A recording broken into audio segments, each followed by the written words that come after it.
السلام علیکم ورحمۃ اللہ وبرکاتہ۔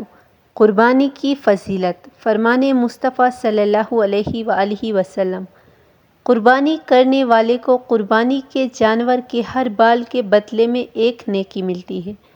نبی اکرم صلی اللہ علیہ وآلہ وسلم نے فرمایا، ذی الحجہ کی 10 تاریخ کو کوئی نیک عمل اللہ تعالیٰ کے نزدیک قربانی کا خون بہانے سے بڑھ کر محبوب اور پسندیدہ نہیں، اور قیامت کے دن قربانی کرنے والا اپنے جانور کے بالوں، سینگوں اور کھروں کو لے کر آئے گا، اور یہ چیزیں اجر و ثواب کا سبب بنیں گے۔ نیز فرمایا کہ قربانی کا خون زمین پر گرنے سے پہلے اللہ تعالیٰ کے نزدیک شرف قبولیت حاصل کر لیتا ہے، لہٰذا تم خوش دلی کے ساتھ قربانی کیا کرو۔ حضرت زید بن ارقم سے روایت ہے کہ صحابہ کرام نے رسول اللہ صلی اللہ علیہ وآلہ وسلم سے سوال کیا کہ یہ قربانی کیا ہے؟ آپ صلی اللہ علیہ وآلہ وسلم نے فرمایا، تمہارے باپ حضرت ابراہیم علیہ السلام کی سنت ہے۔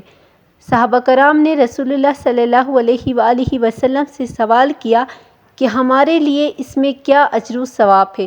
آپ صلی اللہ علیہ وآلہ وسلم نے فرمایا، ہر بال کے بدلے میں نیکی ملے گی۔ حضرت ابو ہریرہ رضی اللہ تعالیٰ عنہ سے روایت ہے کہ نبی اکرم صلی اللہ علیہ وآلہ وسلم نے ارشاد فرمایا، جس شخص میں قربانی کرنے کی وسعت ہو پھر بھی قربانی نہ کرے تو ایسا شخص ہماری عیدگاہ میں حاضر نہ ہو۔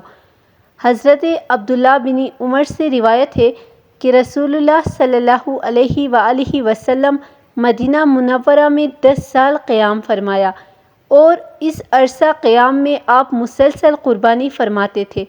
حضرت علی رضی اللہ تعالیٰ عنہ سے روایت ہے کہ رسول اللہ صلی اللہ علیہ وآلہ وسلم نے ارشاد فرمایا، اے فاطمہ، جاؤ اپنی قربانی پر حاضری دو، کیونکہ اس کے خون سے جو ہی پہلا قطرہ گرے گا تمہارے سارے گناہ معاف ہو جائیں گے۔